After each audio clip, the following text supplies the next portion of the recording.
तो guys almighty guidance के YouTube channel पर आपका हार्दिक स्वागत है। तो गाइज हम देख रहे थे जे के पंचायत अकाउंट असिस्टेंट के सिलेबस को। काफ़ी सारी चीज़ें हम देख बैठे हैं और काफ़ी सारी अभी देखने को बाकी हैं। तो गाइज इस वीडियो में हम देखेंगे एक इम्पॉर्टेंट कंपोनेंट है हमारा अकाउंटेंसी एंड बुक कीपिंग का, जिसकी वेटेज जो है ये हमारी 30 मार्क्स की है। तो इसी में आपको एक इम्पॉर्टेंट टॉपिक देखने को मिलेगा जिसका नाम है ट्रायल बैलेंस। तो गाइस ट्रायल बैलेंस क्या होता है, इसके ऊपर कंप्लीट वीडियो बनी हुई है, काफी अच्छी वो वीडियो, काफी सारे लोग देख बैठे हैं।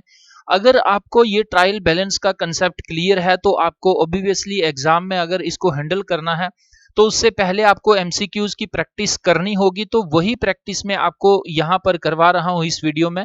तो गाइस अगर आपने ट्रायल बैलेंस का कंसेप्ट आपको क्लियर नहीं है तो आपको मैं सुजेस्ट करूंगा कि इस वीडियो को मत देखें। आप पहले ट्रायल बैलेंस की उस वीडियो को देख के उस कंसेप्ट को क्लियर करके फिर आप इस एमसीक्यूज की वीडियो को देखें और फिर आपको पता चलेगा कि आपने जो देखा है, आपने जो समझा है, वो आपको कितना समझ आया है। तो गाइज ये हमारा रहेगा यहाँ पर पार्ट फोर्थ। यानी इससे पहले एक पार्ट, 3 पार्ट जो हमारे हैं अकाउंटेंसी एंड बुक कीपिंग के ऊपर कुछ एमसीक्यूज के मैं बना बैठा हूँ। तो गाइज आप वो भी देखिए और इससे आपको ये पता चलेगा कि एग्जाम में किस प्रकार का क्वेश्चन आता है और किस प्रकार से उसे हैंडल करना है। तो गाइस वीडियो को शुरू करने से पहले मैं आपको बता दूं कि हमारा टेलीग्राम पर एक क्विज डिस्कशन चलता रहता है। उसमें बॉट क्विज आपको देखने को मिलेंगे, मैनुअल क्विज देखने को मिलेंगे। तो इसमें आपको लगभग जो है 700 प्लस लोग देखने को मिलेंगे। तो गाइस यहाँ पर आपको अगर क्लियर ना दिख रहा हो तो आपको 700 प्लस ज्यादा जो है ग्रुप मेंबर्स यहाँ पर देखने को मिलेंगे। और ये सारे मिलकर जहां पर अलग अलग टाइप्स के क्वेश्चंस डालते हैं। ये मल्टी एक्सपीरियंस्ड एक प्रकार का ये क्विज होता है। तो अगर आप इसे ज्वाइन करना चाहते हैं तो इसका लिंक आपको डिस्क्रिप्शन बॉक्स में भी मिल जाएगा। इसके साथ साथ आपको अगर वो वहां पर नहीं मिलता तो गाइज आपको सिंपली इस व्हाट्सएप नंबर पर मुझे आपने टेक्स्ट करना है, आपने मुझे बोलना है कि मुझे उस क्विज में ऐड होना है। तो मैं आपको लिंक यहाँ पर प्रोवाइड करूंगा जिसको फॉलो करने से आप तुरंत जो है वहां पर पहुंच जाएंगे। तो गाइज मूव ऑन करते हैं डिस्कशन की ओर। तो मैं आपको यहाँ बता दूं कि ये हमारे टोटल 15 जो टॉपिक्स हैं इस कंपोनेंट में हैं और इसमें 9th वाला जो हमारा टॉपिक है ट्रायल बैलेंस का, गाइज इसके ऊपर क्या MCQs most possible questions exam में बन सकते हैं वो हम इस वीडियो में देखेंगे। तो गाइस क्वेश्चन फर्स्ट वाला क्या कह रहा है, क्वेश्चन कह रहा है trial balance is used to check the accuracy of, कि ट्रायल बैलेंस को हम किसकी एक्यूरेसी, कौन से बैलेंसेस या कौन से अकाउंट्स की चेक एक्यूरेसी को चेक करने के लिए हम ट्रायल बैलेंस का काम करते हैं। तो ऑप्शन ए कह रहा है बैलेंस शीट का जो बैलेंस होता है क्या हम उसकी एक्यूरेसी को चेक करने के लिए ट्रायल बैलेंस का ये प्रोसेस करते हैं। क्या लेजर अकाउंट का जो बैलेंसेस होते हैं उनको क्रॉस चेक करने के लिए कैश फ्लो स्टेटमेंट बैलेंसेस या फिर इनकम स्टेटमेंट बैलेंस के इस प्रकार से इसकी एक्यूरेसी, यानी ये जो आपको 4 अकाउंट्स बताए हैं मैंने कि इनके बैलेंसेस की एक्यूरेसी, इनमें अर्थमेटिकल मैथमेटिकल कैलकुलेशन कितनी एक्यूरेट है, इसको चेक करने के लिए जो है ट्रायल बैलेंस, इन चारों में से कोई एक ऑप्शन होगा जिसकी एक्यूरेसी को चेक करने के लिए हम ट्रायल बैलेंस देखते हैं। तो गाइज इसका आंसर हो जाएगा हमारा लेजर अकाउंट्स। तो मैंने आपको बता दिया, तो मैंने आपको यहाँ इसका आंसर बता दिया। तो आपको इन शॉर्ट में यहाँ पर बता दें कि कोई भी जब हमारा बिजनेस होता है, बिजनेस में सबसे पहले हमारी ट्रांजैक्शन होती है। इस ट्रांजैक्शन के बाद उस ट्रांजैक्शन कैसी हुई है उसे हम जर्नल में एंटर करते हैं। इसके बाद हमारा लेजर अकाउंट्स बनते हैं। इसमें अलग अलग, अगर मानिए यहाँ पर हम परचेज कर रहे हैं तो यहाँ परचेज वाले अकाउंट में डालेंगे। अगर मशीन कोई नई खरीद रहे हैं तो हम मशीन वाले में डालेंगे। अगर हम किसी को वेजेस दे रहे हैं तो हम वेजेस वाले में, यानी इसमें आपको ये एक प्रकार की क्लासिफाइड बुक होती है। इसे हम प्रिंसिपल बुक भी कहते हैं। ये हमारी प्राइमरी एंट्री, ये सेकेंडरी एंट्री या फाइनल एंट्री की बुक होती है। तो गाइस इसमें जो अलग अलग अकाउंट्स का बैलेंस होता है इसको चेक करने के लिए हम क्या करते हैं, हम ट्रायल बैलेंस बनाते हैं। और यही इस क्वेश्चन में जो है आंसर पूछा जा रहा था। अगर आपने वो वीडियो नहीं देखी हुई है तो इस प्रकार की एक्सप्लेनेशन आपको उस वीडियो में देखने को मिलेगी। तो गाइस मूव ऑन करते हैं नेक्स्ट क्वेश्चन की ओर। क्वेश्चन क्या कह रहा है, गाइस क्वेश्चन काफी इंपॉर्टेंट है। कह रहा है जब आपका क्रेडिट बैलेंस जो होता है वो डेबिट बैलेंस के बिल्कुल इक्वल है, यानी यहां पर आपका अगर 10 लाख है तो यहां पर भी 10 लाख होगा। ये सिचुएशन आपकी कब बनेगी, और ये ट्रायल बैलेंस अगर इस प्रकार की सिचुएशन है तो ट्रायल बैलेंस क्या शो करता है। आपके पास 4 ऑप्शन हैं, चारों में से एक करेक्ट होगा। ऑप्शन ए कह रहा अंडर स्टेटमेंट ऑफ बैलेंसेस, की जितना बैलेंस होना चाहिए था उतना नहीं है, उसमें कहीं ना कहीं एरर है। या फिर इस बैलेंस को रिकॉर्ड करने में एरर जो है वो उसका एक्ट हुआ है, या फिर अर्थमेटिकल एक्यूरेसी है तभी ये आपका क्रेडिट और डेबिट बैलेंस इक्वल हो रहा है, या यहाँ पर आपने किसी प्रकार की कोई एक या एक से ज्यादा इकोनॉमिक जो इवेंट यानी किसी प्रकार की ट्रांजैक्शन को आपने रिकॉर्ड ही नहीं किया, उसको कंप्लीटली ओमिट किया है, तभी ये आपका क्रेडिट बैलेंस जो है डेबिट बैलेंस के बराबर आता है। तो गाइस इसका क्या आंसर हो जाएगा? गाइस इसका ये मतलब है कि आपका जो अर्थमेटिकल एक्यूरेसी है, यानी आपने लेजर अकाउंट में जो जितने भी अलग अलग आपने अकाउंट्स बनाए हैं, इनका जितना भी बैलेंस है, ये इसकी कैलकुलेशन आपने बिल्कुल एग्जैक्ट की हुई है, तभी ये आपका डेबिट जो है ये क्रेडिट के बराबर आ रहा है। तो गाइस इसका ऑप्शन हो जाएगा हमारा सी आंसर। मूव ऑन करते हैं नेक्स्ट क्वेश्चन की ओर। तो गाइस क्वेश्चन क्या कह रहा है? Which of the following account with normal balance is shown at the debit side of a trial balance. तो गाइस ट्रायल बैलेंस का भी आपका लगभग इस प्रकार का टी फॉर्मेट का बनेगा। तो यहाँ पर आपका डेबिट साइड आ जाएगा, यहाँ पर आपका क्रेडिट साइड आ जाएगा, तो यहाँ पर आपके मानिए एसेट्स आ जाते हैं, तो यहाँ पर आपकी लाइबिलिटी प्लस इक्विटी या फिर हम इससे कैपिटल कहते हैं ये भी आ जाएगा। तो यहां पर ये क्वेश्चन में पूछ रहा है कि इनमें से आपको कौन किसका बैलेंस जो है वो डेबिट साइड देखने को मिलेगा, यानी आपको एसेट वाली साइड किसका बैलेंस देखने को मिलेगा? क्या क्रेडिटर्स का अकाउंट की जब भी हम एंट्री करते हैं क्या डेबिट साइड करते हैं, या जो अर्नड इनकम अकाउंट होता है क्या हम उसको डेबिट साइड रखते हैं, क्या रेंट इनकम अकाउंट को डेबिट साइड रखते हैं, या कैश अकाउंट को डेबिट साइड रखते हैं? तो गाइस इनमें से क्या आंसर होगा? गाइस इनमें से हमारा आंसर होगा डी वाला। तो गाइस आपको ये पता होना चाहिए कि ये इस प्रकार का फॉर्मेट बनेगा। यहाँ पर आपके एसेट आ जाएंगे, ये कैपिटल प्लस लाइबिलिटी आ जाएगी, यहाँ पर ये डेबिट साइड आ जाएगा, ये आ जाएगा क्रेडिट। तो एसेट्स आपके क्या होते हैं जिनसे आप पैसा कमाते हैं? मानिए आपके पास मशीन है, आपके पास लैंड है, आपके पास बिल्डिंग है, आपके पास कैश है। तो जब भी ये चीजें गाइस इनकी आप एंट्री करोगे तो ये डेबिट साइड एंट्री होगी। इनके अलावा अगर आपको क्रेडिटर्स के अकाउंट में यानी आपने किसी से पैसा लिया हुआ उसको आप पैसा दे रहे हो, रीपेमेंट कर रहे हो, तो ये आपको क्या करना है? ये आपकी लाइबिलिटी हो जाएगी। यानी क्रेडिटर्स वो लोग होते हैं जिनसे पैसा उधारी में लेके हम अपने बिजनेस को चलाते हैं। तो इनकी जो है जो भी एंट्री होगी लाइबिलिटी यानी क्रेडिट के हेड में होगी। इसके बाद इनकम, इनकम की गाइज जब भी बात आएगी तो ये हमारा किस में ऐड होगा? गाइज ये हमारा क्रेडिट साइड ऐड होगा।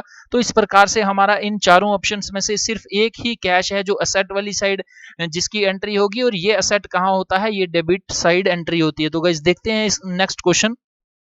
तो गाइस इस प्रकार से आपको क्या करना है, यहां से ये आपका एसेट है, एसेट के साथ आपका ड्राइंग है, ये एक्सपेंसेस है। गाइस काफी सारे लोगों को अकाउंटेंसी या इस प्रकार की अकाउंटिंग इक्वेशन को पढ़ते हुए काफी देर हो गई है, लेकिन उनको अभी भी ये नहीं पता कि क्रेडिट और डेबिट की एंट्री कौन से अकाउंट में किस प्रकार से करनी है। तो गाइस देखिए यहां पर मैं आपको शॉर्ट में बता दूं, अगर आप असेट, एक आपके पास असेट आ गया, एक आपका ड्राइंग आ गया, एक आपका एक्सपेंसेस आ गया, ये तीनों अगर आपके बढ़ते हैं तो आपको डेबिट साइड इनकी एंट्री करनी है।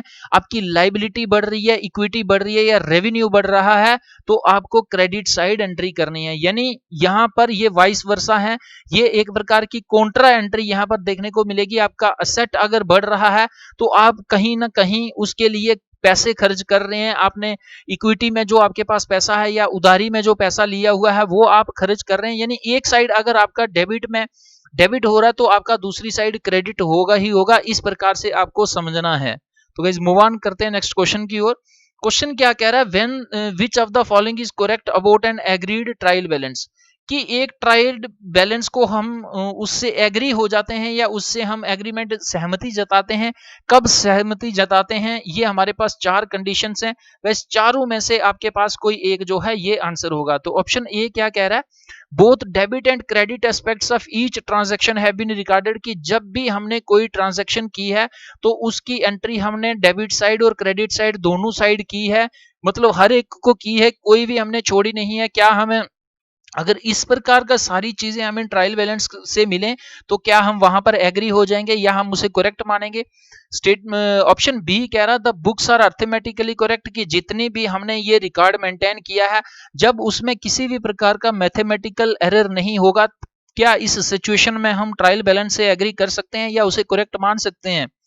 तो ऑप्शन सी कह रहा था debit and credit columns of trial balance have been correctly total, कि जब हम ट्रायल बैलेंस को बना रहे थे यहाँ पर हमने डेबिट लिखा, यहाँ क्रेडिट लिखा, तो अलग अलग चीजों का जब हम टोटल करेक्ट करते हैं तो ये करेक्ट अगर सेम आता है, यानी दोनों LHS is equal to RHS आता है, तो इस प्रकार के ट्रायल बैलेंस को हम अगर आता है तो क्या हम उससे एग्री हो सकते हैं।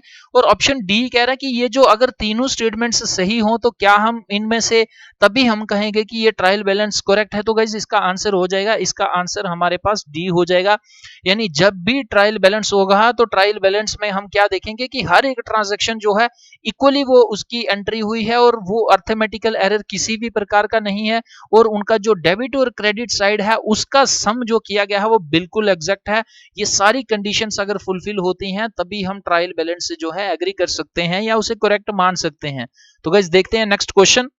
तो क्वेश्चन काफी इंपॉर्टेंट है, मैंने आपको बार बार बताया, अगर आप स्टार्टिंग से मेरे साथ जुड़े हुए हैं, ऑलमाइटी गाइडेंस के साथ जुड़े हुए हैं, तो इस क्वेश्चन को आप with in fraction of seconds इसको सॉल्व कर लेंगे। तो यहाँ पर ये क्या कह रहा है कि ये आपके पास अलग अलग एक प्रकार का सीक्वेंस दिया हुआ है, ऑर्डर दिया हुआ है। तो जब भी एक बिजनेस में ट्रांजैक्शन होती है और उसकी अकाउंटिंग साइकिल कैसे चलती है, यही आपसे पूछा जा रहा है। तो गाइस आप इस क्वेश्चन को अटेम्प्ट करिए। तो मैं आपको यहाँ बता देता हूँ कि जब भी कोई बिजनेस में ट्रांजैक्शन होती है, यहाँ से क्या जनरेट होता है, एक प्रकार का एविडेंस ऑफ ट्रांजैक्शन जनरेट होता है, इसको कहते हैं हम वोचर। इस वोचर के माध्यम से हम जर्नल में एंट्री करते हैं, फिर हम लेजर अकाउंट बनाते हैं, लेजर के बाद हम ट्रायल बैलेंस बनाते हैं, फिर हम ट्रेडिंग अकाउंट बनाते हैं, उसके बाद हम प्रॉफिट एंड लॉस अकाउंट बनाते हैं। अगर ये अकेला पार्टनर अकेला बिजनेसमैन है तो प्रॉफिट एंड लॉस में आ जाएगा। अगर इसके बाद और भी हैं, पार्टनरशिप में ये फर्म चल रही है, तो हमारा profit and loss appropriation account भी यहाँ पर बनेगा। इसके साथ हम बैलेंस शीट बनाएंगे, इसके साथ हमारा कैश फ्लो स्टेटमेंट जो है, इस प्रकार के आपको स्टेटमेंट्स देखने को मिलेंगे। यानी सबसे पहली जो शुरुआत है वो हमारी ट्रांजैक्शन से होगी, उसके बाद जर्नल बनेगा, उसके बाद लेजर बनेगा, फिर ट्रायल बनेगा। तो यहाँ पर देखिए आपके पास क्या ऑप्शन नंबर ए वाला जो फर्स्ट वाला क्या करेक्ट है, ये क्या जर्नल के बाद ट्रायल बैलेंस आ रहा है और लेजर उसके बाद आ रहा है। तो यहाँ पर देखेंगे ट्रायल बैलेंस बाद में है, लेजर पहले है, लेकिन यहाँ पर लेजर को बाद में किया गया है, ट्रायल बैलेंस को पहले, यानी ये जो हमारा स्टेटमेंट है ये गलत है। सेकंड कह रहा है ट्रांजैक्शन सबसे पहले होती है, फिर जर्नल बन रहा है, फिर लेजर बन रहा है, फिर ट्रायल बैलेंस बन रहा है। तो यही सिचुएशन आपको यहाँ पर भी देखने को मिल रही है, सबसे पहले ट्रांजैक्शन, फिर जर्नल, फिर लेजर, फिर आपका ट्रायल बैलेंस, फिर आपका ट्रेडिंग अकाउंट। यानी जो हमारा ऑप्शन बी वाला है गाइज, ये हमारा आंसर हो जाएगा, नीचे हमें देखने की ही जरूरत नहीं। तो इस प्रकार से हमारा आंसर जो है ये बी ऑप्शन हो जाएगा। मूव ऑन करते हैं नेक्स्ट क्वेश्चन की ओर। तो गाइज क्वेश्चन क्या कह रहा है, कह रहा है in addition of arithmetical accuracy of ledger a trial balance provides, कि एक तो ट्रायल बैलेंस ये बताता है कि लेजर जो भी आपने अकाउंट्स मेंटेन किए हैं उनमें किसी भी प्रकार का मैथमेटिकल अर्थमेटिकल जो एरर है कैलकुलेशन में वो नहीं है। इसके साथ साथ एक इंफॉर्मेशन वो और भी प्रोवाइड करता है, वो इंफॉर्मेशन क्या है, कह रहा summary of total capital invested in the business during the period, की एक प्रकार की समरी देता है कि इस बिजनेस में इस अकाउंटिंग पीरियड में टोटल इन्वेस्टमेंट जो है ये कितनी हुई है। क्या ये ऑप्शन करेक्ट है। अब इसके बाद बी कह रहा है a summary of sales made during the period, कि उस पीरियड में टोटल सेल्स कितनी हुई है, ये एक प्रकार की समरी हमें ट्रायल बैलेंस से मिलती है। क्या ये करेक्ट है। सी ऑप्शन कह रहा है आपका अ summary of total cash collected from customers during the period, कि कस्टमर से इस अकाउंटिंग पीरियड में कितने कैश को कलेक्ट किया है, ये इंफॉर्मेशन देता है ट्रायल बैलेंस। क्या ये करेक्ट है। और ऑप्शन डी कह रहा है summary of all the transactions made since the end of the previous accounting period, कि एक अकाउंटिंग पीरियड मानिए यहां से यहां चला, यहां पर ये खत्म हो गया था, इसके बाद यहां तक जितनी भी ट्रांजैक्शंस हुई हैं उन सब की समरी ये देता है ट्रायल बैलेंस।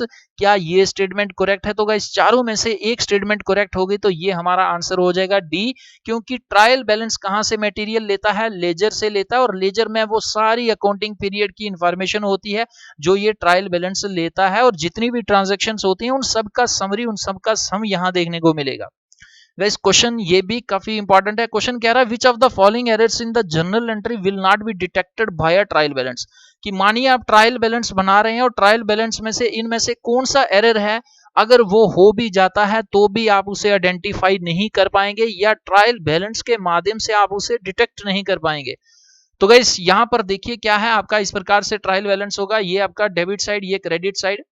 तो क्या कह रहा है, debit part is overstated but credit part is correctly recorded. की मानिए आपने कोई ट्रांजेक्शन्स की हुई थी, उसे आपने क्रेडिट साइड तो एक्यूरेट एंटर कर लिया हुआ था, लेकिन डेबिट साइड में उसे एक्यूरेट एंटर नहीं किया हुआ था। क्या इस प्रकार के एरर को ये हमारा ट्रायल बैलेंस पकड़ लेगा?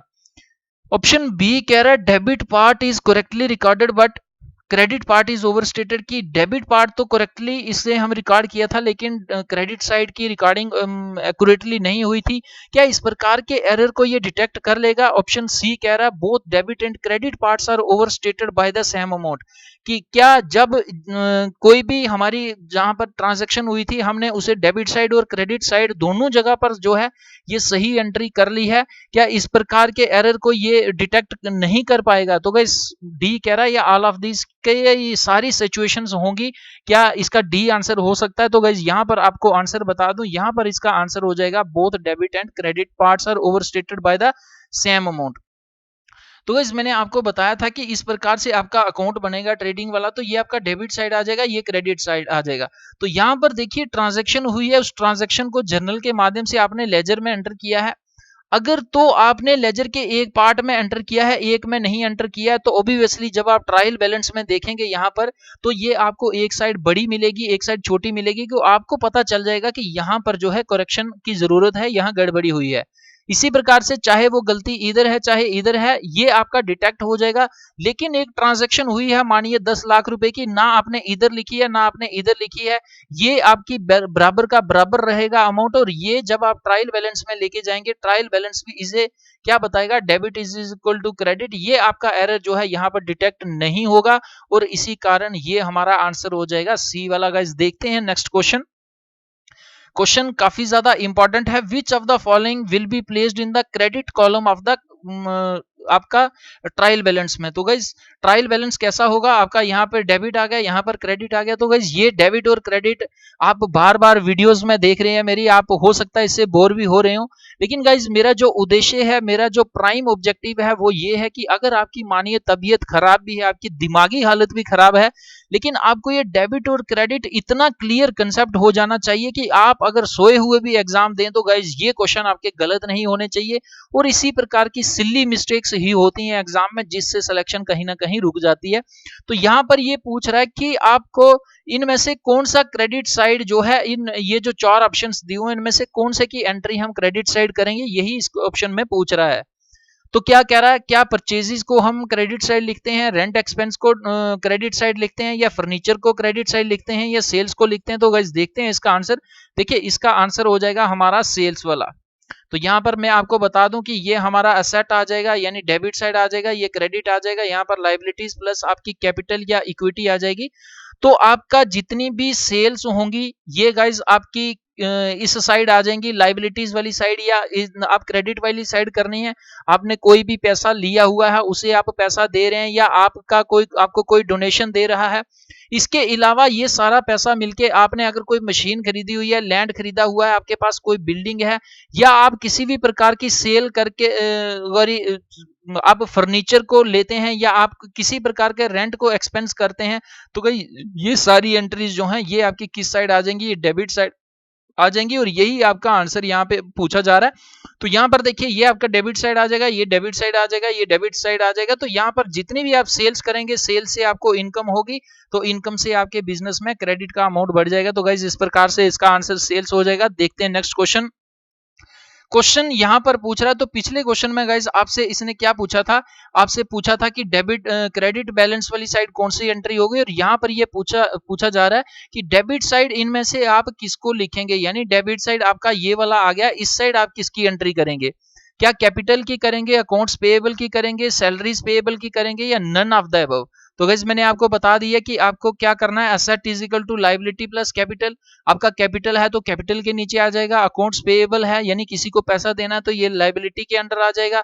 इसके बाद अगर किसी को सैलरीज देनी है ये भी लायबिलिटी के अंदर आ जाएगा, यानी इनमें से कोई भी जो है ये डी ऑप्शन हमारा आंसर हो जाएगा, कि ऐसा कोई भी नहीं है इन तीनों में से जिसको हम डेबिट साइड करेंगे। तो इसका हमारा आंसर क्या हो जाएगा, डी आंसर हो जाएगा। देखते हैं नेक्स्ट क्वेश्चन। तो गाइस क्वेश्चन क्या कह रहा है, काफी इंपॉर्टेंट है, आपको डायरेक्ट क्वेश्चन यहां से देखने को मिल सकता है। कह रहा है अ trial balance which shows equal totals for both debit and credit columns, की आपका जितना भी डेबिट का टोटल है इतना ही आपका क्रेडिट का टोटल है। अगर ये सिचुएशन हो तो इस सिचुएशन का क्या मतलब है, इस सिचुएशन को डिफाइन करने के लिए इन चारों ऑप्शंस में से एक आपके लिए मोस्ट अप्रोप्रिएट होगा, वही हमारा आंसर होगा। क्या ये डेबिट का अमाउंट जब क्रेडिट के इक्वल होगा, इसका ये तात्पर्य निकलता है कि ये बताता है there must be more than one error within the book keeping system, कि इससे पहले जितना भी रिकॉर्ड मेंटेन हुआ है उसमें एक से जो है ये ज्यादा एरर्स हुए हैं, तभी ये debit is equal to credit आ रहा है। बी कह रहा है shows that book keeping system is free of errors, की ये जितना भी एरर्स बुक कीपिंग का सिस्टम है इसमें किसी प्रकार की गलती नहीं हुई है, तभी ये डेबिट जो है क्रेडिट के बराबर आ रहा है। सी कह रहा shows that the arithmetic is correct but errors may still be present in the book keeping system, कि इसमें जितनी भी मैथमेटिकल कैलकुलेशंस हुई हैं वो तो करेक्ट है, लेकिन इसके अलावा अगर कोई एंट्री डबल बार लिख दी हुई है या किसी को लिखा ही नहीं हुई है तो ये जो है ये भी हो सकता है, लेकिन इसके बावजूद भी हमें ये बताएगा अर्थमेटिक जितनी भी कैलकुलेशन है वो करेक्ट है। इस सिचुएशन में भी आपके पास डेबिट जो है क्रेडिट के बराबर हो सकता है। ये कब, कि उसमें अर्थमेटिकल कैलकुलेशंस तो करेक्ट है लेकिन उसमें फिर भी एरर होने की संभावना है, कि किसी एंट्री को 2 बार लिखा जाएगा या किसी एंट्री को बिल्कुल भी नहीं लिखा गया था। ऑप्शन डी कह रहा shows that there is only one error within the book keeping system, की जितनी भी ये बुक को मेंटेन किया गया है इसमें एक एरर था, तभी ये डेबिट आपका क्रेडिट के बराबर आ रहा है। तो गाइज इसका क्या आंसर होगा, मोस्ट प्रोबेबली ऐसे ही क्वेश्चन आपको एग्जाम में देखने को मिलेंगे। तो गाइज इसका आंसर क्या हो जाएगा, इसका आंसर हो जाएगा हमारे पास सी वाला। अब ये क्यों होगा ये भी मैं आपको बताऊंगा। तो इससे हमें क्या पता चलता है कि जब हमारा डेबिट जो है ये क्रेडिट के इज इक्वल है, इसका मतलब ये होगा। तो यहां पर मैं आपको बताता हूं, ये ट्रांजैक्शन हुई, ये हमारा गाइस ये जर्नल बना और उसके बाद ये हमारा लेजर बना। तो लेजर में इसको हम करने के बाद ट्रायल बैलेंस देख रहे हैं। तो देखिए ट्रायल बैलेंस तक जो जो चीजें पहुंची हुई हैं, ट्रायल बैलेंस का इतना ही काम है कि लेजर में जो चीजें पहुंची हुई हैं इनके सम को कैलकुलेट करना। लेकिन अगर कोई चीज ट्रांजैक्शन तो हुई है जर्नल में ही, उसकी एंट्री नहीं हुई है, तो वो एंट्री या जर्नल में हुई है लेजर तक नहीं पहुंची है, तो इस प्रकार के एरर को ये ट्रायल बैलेंस नहीं डिटेक्ट करेगी। इसका मतलब क्या है कि डेबिट क्रेडिट के इक्वल बराबर होने के बाद भी उसमें कोई ना कोई एरर पीछे हो सकता है। यहां पर हमारा जो है सी वाला ऑप्शन है ये करेक्ट होगा। तो गाइस देखते हैं नेक्स्ट क्वेश्चन। क्वेश्चन कह रहा है कि ट्रायल बैलेंस को एक बिजनेस में क्यों अपनाया जाता है, या इस ट्रायल बैलेंस की शीट को क्यों प्रिपेयर किया जाता है। To calculate the profit and loss, की क्या उस कंपनी के प्रॉफिट कितना हुआ, लॉस कितना हुआ, इसको कैलकुलेट करने के लिए हम ट्रायल बैलेंस का प्रिपरेशन करते हैं। क्या उसमें कैश और बैंक बैलेंस कितना है इसको चेक करने के लिए, या फिर उसकी मैथमेटिकल या अर्थमेटिकल कैलकुलेशन या उसकी एक्यूरेसी जो लेजर्स में होती है, लेजर अकाउंट्स में उनकी कैलकुलेशन कैसी है उसकी एक्यूरेसी को चेक करने के लिए हम ट्रायल बैलेंस का ये प्रिपरेशन करते हैं, या फिर हम फाइनेंशियल पोजीशन देखने के लिए करते हैं। तो गाइस इसका आंसर क्या हो जाएगा, इसका आंसर हो जाएगा arithmetical accuracy of the ledgers. तो यहाँ पर काफी इजी आंसर है, बार बार एक्सप्लेनेशन देने की जरूरत नहीं है। तो देखते हैं नेक्स्ट क्वेश्चन। क्वेश्चन ये भी काफी इंपॉर्टेंट है, कह रहा है अर्थमेटिकल एक्यूरेसी ऑफ बुक्स, की एक बुक्स में या अकाउंटिंग बुक्स में, या फिर हम कहें कि लेजर अकाउंट में जितने भी अकाउंट्स बने हुए हैं, लेजर बुक में जितने भी अकाउंट्स बने हुए हैं, उनकी अर्थमेटिकल एक्यूरेसी को चेक करने के लिए, उनकी वेरिफिकेशन के लिए हम क्या करते हैं। क्या हम जर्नल बनाते हैं, ट्रायल बैलेंस बनाते हैं, या फिर लेजर बनाते हैं, या इनमें से कुछ भी नहीं बनाते। तो गाइस काफी ईजी है, ये आपका ट्रायल बैलेंस होगा। तो देखते हैं नेक्स्ट क्वेश्चन। तो गाइस क्वेश्चन क्या कह रहा है, ट्रायल बैलेंस इज कि आपका ट्रायल बैलेंस क्या है, ये कौन से टाइप का अकाउंट है, रियल अकाउंट है, नॉमिनल है, पर्सनल है, या फिर इनमें से कोई भी नहीं है। तो गाइस इसका आंसर हमारा आ जाएगा नन वाला। तो गाइस यहां पर क्यों मैं आपको बता दूं कि अकाउंट गाइस वो होता है जिसमें आपने किसी ना किसी प्रकार की कैलकुलेशन का सम अप करके वो आगे प्रोसीड करना है या उसकी आपको जरूरत है। तो देखिए रियल अकाउंट्स, यहां पर मैं आपको बता दूं थोड़ा सा और एग्जांपल। ट्रांजैक्शन हुई, आपका जर्नल बना, लेजर बना, उसके बाद आपका ट्रायल बना, ट्रेडिंग बना, प्रॉफिट एंड लॉस बना, इसके बाद अगर अप्रोप्रिएशन हो रही है वो भी बनेगा, बैलेंस शीट बनेगा, कैश फ्लो बनेगा। तो गाइस देखिए कि लेजर की हमें इसलिए जरूरत बनती है क्योंकि हमें लेजर से अलग अलग अकाउंट्स में कितना प्रॉफिट, कितना लॉस या कितनी ट्रांजैक्शंस हुई हैं ये पता लगाना होता है। और इसके बाद ट्रेडिंग में हम देखते हैं कि कितनी चीज आने आई है, कितनी चीज गई है, अभी टोटल इन्वेंटरी में कितनी बची हुई है ये। लेकिन ये जो हमारा ट्रायल बैलेंस होता है इसका सिर्फ और सिर्फ एक ही काम है कि क्या इसमें अर्थमेटिकल मैथमेटिकल एरर तो नहीं है, यानी इसमें जो टोटलिंग हुई है उसमें कोई गड़बड़ी तो नहीं है। तो इसका काम इतना ही है। ये एक प्रकार से आप इसे कह सकते हैं कि ये एक प्रकार की रफ वर्कशीट है, तो इसे हम किसी भी अकाउंट में नहीं रखते हैं। तो एक्सप्लेनेशन में आपको थोड़ा सा और बता दूं कि रियल अकाउंट हमारे वो होते हैं जिनकी जरूरत हमें बिजनेस टाइम में 1 साल से ज्यादा पड़ी रहती है। जैसे हमारे पास कोई मशीनरी होगी, लैंड हो गया, बिल्डिंग हो गया, जिसका इस्तेमाल हम काफी देर के लिए करते हैं, ये हमारा रियल अकाउंट आ जाएगा जिसमें हम असेट्स को गिनते हैं। नॉमिनल अकाउंट्स गाइस वो होते हैं जो हमारे एक्सपेंसेस होते हैं, जैसे छोटे मोटे चार्जेस हमारे आगे जिसमें हम पोस्टल का डाल लेते हैं, मानिए महीने 2 महीने का या कुछ कॉन्ट्रैक्ट दिया हुआ है थोड़ा सा, कोई 2 4 6 महीने के लिए हमने प्राइवेट व्हीकल को हायर किया हो, तो इन सारे एक्सपेंडिचर जो है आपके नॉमिनल अकाउंट में देखने को मिलेंगे, जिनकी ड्यूरेशन आपकी 1 साल से कम होगी। अगर 1 साल से ज्यादा होती है तो ये आपके रियल अकाउंट बन जाएंगे। पर्सनल अकाउंट वो होंगे जैसे बिजनेस चल रहा है, उसमें अलग अलग पार्टनर्स हैं, तो पार्टनर्स को कितना क्या जा रहा है उन सब का अपना अपना अकाउंट होगा, तो इसे हम पर्सनल अकाउंट लेंगे। तो गाइस इस प्रकार का डिस्कशन था। आई होप कि आपको ट्रायल बैलेंस से अब कोई भी क्वेश्चन अगर आता है तो आप उसे छोड़ेंगे नहीं। तो गाइस अगर आपको ये वीडियो अच्छी लगती है तो गाइस आप जरूर लाइक करें। आपको अगर अभी भी किसी प्रकार का कंफ्यूजन है या कोई सजेशन देना चाहते हैं तो आप कमेंट बॉक्स में कमेंट कर सकते हैं। almightyguidance@gmail.com इस पर मेल कर सकते हैं। इस व्हाट्सएप नंबर का भी हेल्प ले सकते हैं। गाइस फेसबुक पर भी आप हमारे साथ जुड़ सकते हैं, काफी सारी इन्फॉर्मेशन जो है यहाँ पर भी शेयर की जाती है। तो गाइज अगर आप चाहते हैं कि हर एक वीडियो का आपको पीडीएफ मिले तो आपको क्या करना है, सिंपली मोबाइल के प्ले स्टोर में जाना है, वहां से टेलीग्राम को इंस्टॉल करना है और ऑलमाइटी गाइडेंस को ज्वाइन करना है। इसका ये बेनिफिट होगा आपको कि आपको अर्ली मॉर्निंग काफी सारे न्यूज़पेपर्स जो हैं पीडीएफ फॉर्म में फ्री ऑफ कॉस्ट देखने को मिलेंगे, जैसे द हिंदू हो गया। इसके अलावा भी काफी इंपॉर्टेंट होते हैं करंटली मंथ अफेयर मैगजीन्स जो होती हैं, जैसे विजन की होगी, इनसाइट्स की होगी, बाजीराम, द्रोणाचार्य, दृष्टि वगैरह के फ्री ऑफ कॉस्ट यहाँ देखने को मिलेंगी। इसके साथ साथ कम्पिटिटिव एग्जाम्स के लिए जो भी मेरे पास पीडीएफ बुक अवेलेबल होती है गाइज, इमीडिएटली मैं इंक्लूडिंग एनसीईआरटीज यहाँ पर प्रोवाइड करता रहता हूँ। तो गाइज आपको मैं ये सुजेस्ट करूंगा कि जब तक आपकी सिलेक्शन नहीं होती गाइज, आपको ये टेलीग्राम एप्लीकेशन अपने mobile phone, laptop, personal computer, आप जो भी इलेक्ट्रॉनिक डिवाइस यूज करते हैं उसमें होनी चाहिए। तो गाइज अगर ये वीडियोस आपको पीडीएफ से हेल्प पहुंचा रहे हैं तो आपको क्या करना, जो दूर दराज के बच्चे हैं, गरीब बच्चे हैं, online paid courses, offline institutional courses को अफोर्ड नहीं कर पाते, उन तक ये वीडियोस पीडीएफ्स पहुंचाने। और अगर आप पहली बार इस प्रकार की वीडियो को देख रहे हैं तो गाइस आपको क्या करना कि ऑलमाइटी गाइडेंस को सब्सक्राइब करने के बाद रिंग बेल आइकन पर ऑल पर क्लिक करना, ताकि जो भी नई वीडियो अपलोड की जाए, इंफॉर्मेशन शेयर की जाए, वो तुरंत एक मैसेज अलर्ट के रूप में आपके mobile phone, personal computer, laptop पर आ जाए। तो गाइस वीडियो को देखने के लिए धन्यवाद। जय हिंद, जय भारत।